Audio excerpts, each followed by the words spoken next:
ननिया जिंदाबाद ननिया है जिंदाबाद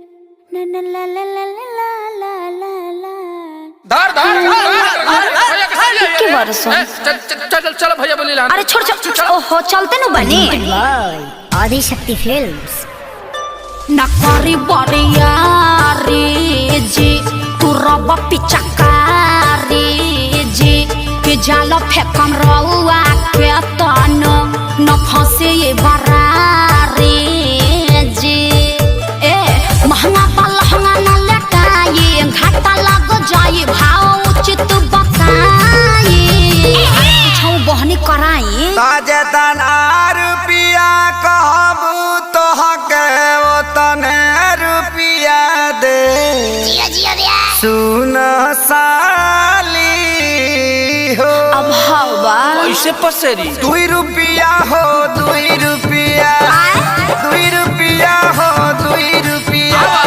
चोली रंगाई दे 2 रुपिया हो चोली रंगाई दे 2 रुपिया हो साया रंगाई पौने 2 रुपिया चोली रंगाई दे 2 रुपिया रे साया रंगाई पौने 2 रुपिया आए विवेक जी तनी बेंजू पेरी तो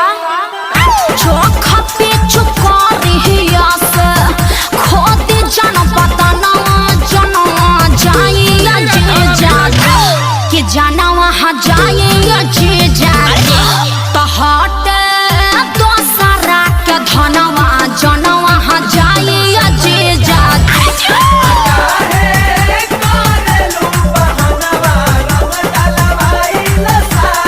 Come on ओ या हाय रे टके जवानी हजेजो अतना मोलाई करबाए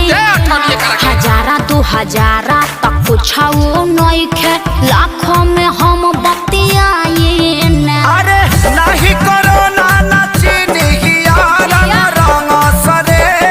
ई तो होली के भेकसी नहीं अरे बाबा रंग सरे ई तो खपेरा मसी नहीं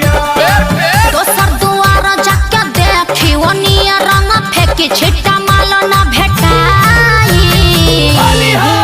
अरे कहता आधा काठा लिख दे हबखे अरे पूरा लिख दे बाकी डालब भर पे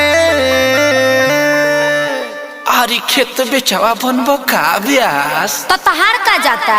2 रुपिया हो 2 रुपिया फिर है बाप 2 रुपिया हो 2 रुपिया चोली रंगाई दे हो 2 रुपिया हो No. चोली रंगाई दे हो 2 रुपिया साया रंगाई पौने 2 रुपिया चोली रंगाई दे हो 2 रुपिया रे साया रंगाई पौने 2 रुपिया आया जीजा जी हरा सोहरा है बारी सबके खजानावा पर बहजी जहाँ तूने हम अरे कौन पाके फेंको तारे एकरा बहिन का बढ़िया देव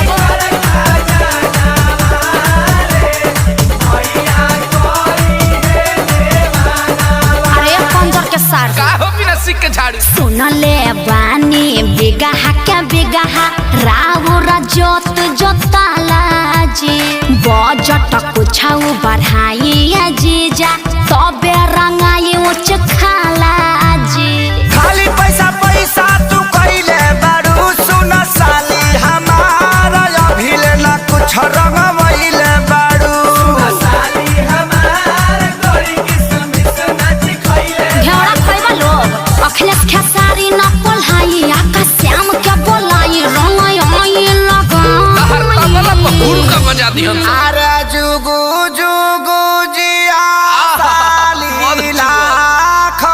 बारी आहोली खेले गइलू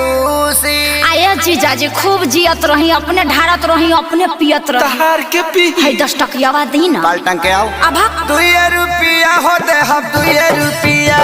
हाँ 2 रुपिया हो दे हम 2 हाँ रुपिया तो वो दे ये जो चोली रंगाई दे हम 2 रुपिया हो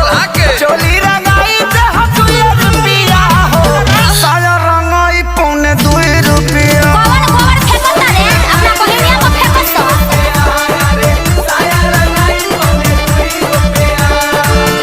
लहई चरनिया चोली किन के राज करो, अपना हिट मशीन जीजा जी पर नाज करो।